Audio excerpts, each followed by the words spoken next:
Israeli businesses anxiously awaiting for Sunday, November 15, when the next stage of Israel's tiered coronavirus exit plan is set to take effect and allow them to reopen. Many shopkeepers, meantime, increasingly taking to the streets in recent days to protest the financial hole that they've been put in, some with little to no assistance. But as has often been said, the government plans to only move forwards with the COVID exit strategy when the infection rate allows. And several top Israeli experts are warning of a plateau in Israel's progress, maybe even the beginning of the next rise in infections. Computational biologist Eran Segal telling Israeli media that the infection rate must fall below 0.8 for stores to reopen, but that the rate now stands at 0.86, up from 0.65 when lockdowns first started easing.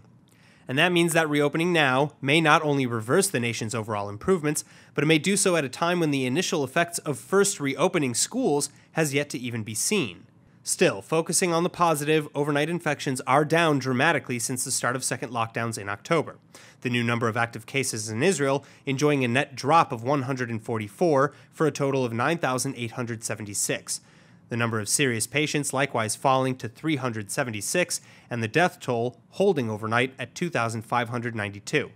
Meanwhile, the government's 1 billion shekel job training program is also set to gain legs, with the ministers of finance, welfare, and economy planning to settle their disputes over this week. And then finally, in the latest bid to reopen the skies, Ben Gurion Airport in Tel Aviv has announced that it's now ready to conduct COVID testing at the terminal.